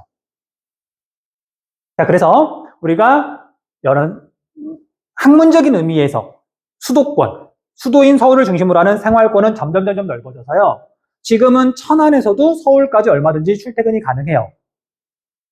그런데 이제 우리가 통계 자료를 내고 뭔가 문제를 내려면 이제 행정구역별로 정리를 해야 돼요. 그래서 수도권이라고 하면 보통 서울, 경기, 인천 이 세 군데를 수도권이라고 한다. 됐어요? 그래서 수도권은 그냥 서울, 경기, 인천이라고 알아두시면 돼요. 자, 우리나라 대도시권 확대의 특징. 1980년대 이후 서울의 과밀화를 해결하기 위해서 공업 기능이 먼저 빠져나갔어요. 안산, 아까 이야기했죠. 1980년대부터 인구가 늘어났다. 자, 나중에 문제 보다 보면 안산이 어디에 있는지 알아야 돼요. 안산이 어디에 있는지. 뭐 지금 체크를 하진 않겠지만. 자, 그 다음에 1990년대부터 주거 기능이 빠져나가기 시작했어요. 아까 얘기했죠? 자, 그리고 1기 신도시, 2기 신도시, 지난 시간에 이야기한 것 같아요. 이제 지도에서 확인할 거예요. 어쨌든 기능 등을 인천 및 경기도 일대로 분산했다. 자, 밑에 있는 거 그냥 읽어보시면 되고요. 자, 이제 우리 위치만 조금 확인할게요. 자, 서울 주변에서 신도시들이 여러 개가 있는데 1기 신도시만 체크 일단 하시면 돼요. 자, 1기 신도시는 일산, 중동, 평촌, 삼본, 분당 이렇게 5개가 있는데 두 군데만 물어봐요. 여러분들 평촌 신도시 들어본 적 있니? 삼본 신도시 들어본 적 있니? 중동 신도시 들어본 적 있니? 없을 거야. 분당, 일산은 다 들어봤을 테지만. 그래서 분당, 일산만 알고 있으면 돼요. 자, 그래서 분당이 있는 곳은 성남시예요. 성남시 분당구. 그 다음에 일산이 있는 곳은 고양시예요. 이거 얘기했던가? 고양시 일산구인데 일산구가 점점 규모가 커지면서 얘가 또 쪼개졌어. 일산 서구, 일산 동구. 동서로 나뉘어져 있어요. 어쨌든 일산 신도시. 됐니? 자, 안산은 어디냐면요. 여기가 안산이에요. 여기가. 안산도 두 개로 나뉘어져 있는데 아무튼 여기가 안산이더라. 나중에 문제 보고 안산 위치 확인해 주세요. 자, 그 다음에 1기 신도시는 서울 가까운 곳들이에요. 당연히 처음 사람들이 밖으로 빠져나가야 되니까 지금보다 교통이 불편했어. 너무 먼 곳에 신도시를 지으면 서울로 출퇴근이 불가능해요. 서울 가까운 곳에 1기 신도시를 건설한 거고요. 그런데 계속 사람들이 빠져나가다 보니까 서울 가까운 곳은 땅값도 너무 비싸지고요. 또 너무 이렇게 과밀화가 된 거야. 그래서 2000년대에 두 번째 신도시, 2기 신도시를 건설해요. 숫자를 봤더니 2기 신도시는 많죠. 다 외울 수 없고요. 우리 두 군데만 체크할게요. 2기 신도시. 자, 판교 신도시. 아마 들어본 적 있을 거예요. 성남에 분당도 있고 판교도 있어요. 판교는 뒤에서 제조업 할 때 다시 한번 나올 건데 뭐 네이버 본사라든지 여기 IT 기업들 또는 뭐 이렇게 벤처 기업들, 벤처 단지가 있어가지고 판교는 사람만 많이 사는 게 아니라 제조업 회사들도 되게 많아. 그래서 여기 판교 좀 알아주세요. 자, 그 다음에 여기 동탄 신도시 1이라고 되어 있는데 여기 체크를 좀 해주세요. 동탄 신도시 아마 들어본 적 있을 수도 있는데 동탄 신도시가 있는 곳은 화성. 그리고 2기 신도시들은 2000년대 이후에 만들었다 그랬잖아. 2000년대 이후에 인구가 폭발적으로 증가해요. 대표적인 도시가 화성이에요. 화성이 2010년대 이후로, 어쨌든 2000년대 이후로 우리나라에서 인구가 제일 빨리 늘어나는 지역이에요. 제일 빨리 늘어난다? 변화가 활발하게 일어난다? 시험에서 맨날 물어보는 지역이야. 됐어요? 자, 그래서 여러분들이 여기가 경부고속도로야. 경부고속도로를 타고 이렇게 남쪽으로 내려가다 보면 한 30분, 40분 가면은요, 갑자기 눈앞에 아파트 숲이 정말 쫙 펼쳐져요. 눈에 보이는 게 다 아파트고요. 높은, 거의 63빌딩 같은 높은 아파트들도 몇 개가 보여요. 나중에 경부고속도로 타고 내려갈 때 확인해 보세요. 거기가 동탄이에요. 그렇다고 넘어갈게요.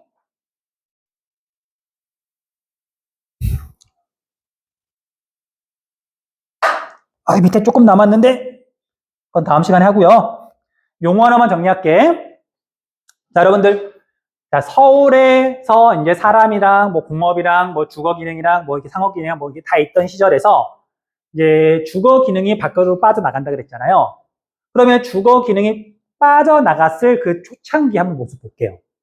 자, 여전히 직장이나 그러니까 업무 기능이나 뭐 백화점이나 서비스 기능이나 그런 것들은 다 서울에 있고요. 의료 기능 같은 것들. 사람, 아파트, 주거 기능만 빠져나간 거잖아. 이걸 뭐라고 표현하냐면요. 직장과 주거지가 분리되었다. 직주 분리라고 말을 해요. 용어는 그래. 그런데 이제 여기를 봤더니 사람이 살아가는데 필요한 기능 중에 주거 기능만 있는 거야. 잠자는 기능만 있는 거예요. 이렇게 만들어진 신도시를 보통 뭐라고 부르냐면요. 잠만 자는 도시다. 그런 시간이 지나면 바뀌거든요. 뭐 백화점도 생기고 여러 가지들이 생기면서 조금씩 보통 둔해지는 게 보통인데, 자, 처음 사람들이 빠져나갔는데 주거 기능만 빠져나가서 주거 기능만 있는 도시. 출퇴근 대도시로 하고요. 학교 대도시로 가고요. 병원 대도시로 가고요. 그런 도시를 침상 도시라고 불러요. 침상, 침대. 잠만 자는 도시. 영어로는 침대가 영어로 뭐죠? 베드타운이라고 불러요. 그래서 우리가 뭐 일산 신도시, 분당 신도시 처음에는 정말 베드타운이었거든요. 아파트밖에 없었어. 근데 지금은 여기에 사람들이 많이 사니까 백화점도 생기고, 그다음에 뭐 분당, 서울대학교 병원처럼 뭐 큰 병원들도 생기고, 뭐 대학들도 옮겨가고 하면서 지금은 좀 많이 완화가 됐어요. 됐어? 어쨌든 그래서 침상도시, 베드타운이라는 말도 좀 알아두시면 좋을 것 같아요. 자, 오늘 여기까지 할게요.